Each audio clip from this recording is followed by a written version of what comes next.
Fisker shares closing the day sharply lower, but they did claw back some losses on a report that Nissan is in talks with the company to invest more than $400 million in the business. That's according to a report from Reuters.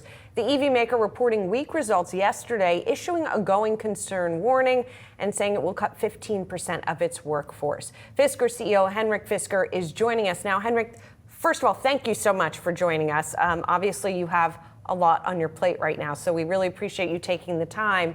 I do want to start with that report from Reuters, because you talked about in your call and in your statement that you were in talks with an automaker. Reuters is saying that it is indeed Nissan. Can you confirm that and give us any details? No, I cannot comment on that, and I don't want to comment on speculation. What we have said is we're in negotiation with an OEM for development of electric vehicles and U.S. manufacturing, as well as an investment. And so I guess then the question is, what are the next steps that you are taking, the next sort of concrete steps you're taking to keep Fisker up and running?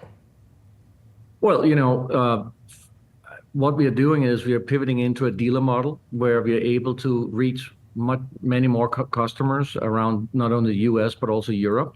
And that's going extremely well. We are signing up dealers almost every day at the moment. We have a huge interest because we have, I would say, the only real competitor to the Tesla Model Y, which is the best-selling EV in the world. And we have a longer range than that vehicle. We have features you can't get in that vehicle, and we are as good, if not better, priced.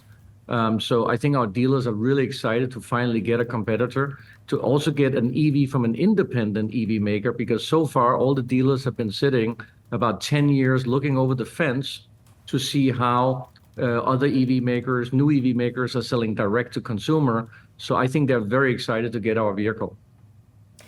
I'm curious then, Henrik, and I understand you're not going to talk about the speculation regarding Nissan, but regarding any potential deal, would you be able to put a timeline on when a potential deal might be closing? Well, we started talking to several OEMs, I think over 6 months ago. So we obviously have done a lot of work already. So I hope this deal will close as soon as possible, that we are working on. And I can't give an exact timeline at this point in time, but it's not like we started talking yesterday. So this is definitely something that with that potential OEM, we expect to close as soon as possible.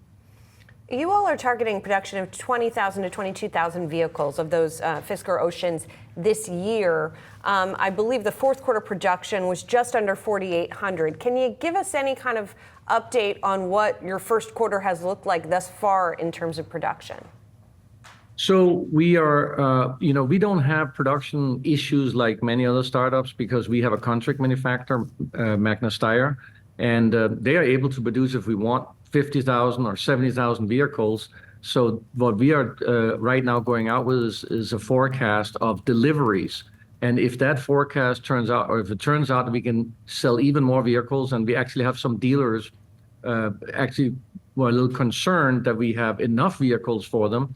And if that's the case, that they can sell more vehicles, then we can raise production very easily. That's the advantage we have by having a contract manufacturing. I do also just want to talk about some other deals that are potentially on the table. Another deal we've heard about is with Foxconn. Are you able to talk about the status of that deal? No, I mean, right now we are concentrating on our OEM deal. That's in the main focus. We are a small startup company, so we have to concentrate on one deal that's very important for us. And we obviously are concentrating on what we think is the best deal for us long term as a strategic deal. Henrik, as you look back, and this is your second go round, right, at a startup automaker. As you look over the past year or the past several years since you founded it, what happened this time that has brought you to this place? What in your view has been the biggest challenge? I know last time there were some exogenous things. There was a hurricane, for example. This time, what do you think has been the biggest obstacle to getting Fisker to move forward without getting to this sort of cash crunch position? Well, first of all, I believe that we have a future. Otherwise, I wouldn't be here. And I believe we're going to manage to get out of this, I would say, general EV slump that there is out there. We still see a huge amount of interest in our vehicle. And, the EV market has been tough in the last couple of months, but I think with our pivot to the dealer model, we are actually going to accelerate our sales more than we have. We did have a 250% sales growth from Q3 to Q4. And with the forecast we are doing right now, we are continuing to see a sales growth despite the EV slump. And I think that's because we have such an amazing competitive vehicle that starts at $38,999. And I know, Henrik, that the company said that the current capital may not be enough to sustain it over the next 12 months. There's potential challenge upcoming with the stock price and listing on the New York Stock Exchange. It really is sort of a make or break moment for the firm, and you're at the helm. So I'm curious about what that's like as a leader and how you're handling this kind of definitive moment for the company.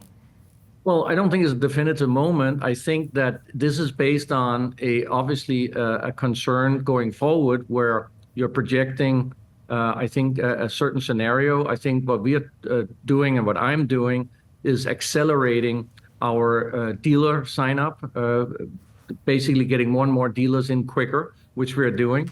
In fact, we're shipping vehicles to the first dealer today, actually.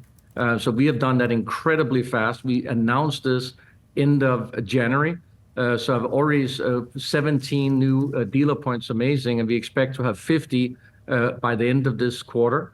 So what we are doing is trying to generate more cash quicker. And the way we are doing that is by increasing sales. And by the way, every car we are selling in the first half of this year is almost pure cash for us because we have already bought all the parts and paid for them. And we also have built cars that are in inventory ready to ship. So this is pure cash generating for us, and that's something that if that would not be the case, that would be more difficult. But in light of that, I actually feel very optimistic about our future. We were just showing the share price, and Maddie alluded to the idea that you might fall out of compliance with NYSE and might be delisted. Do you think you'll be able to get back in compliance in time to avoid that outcome?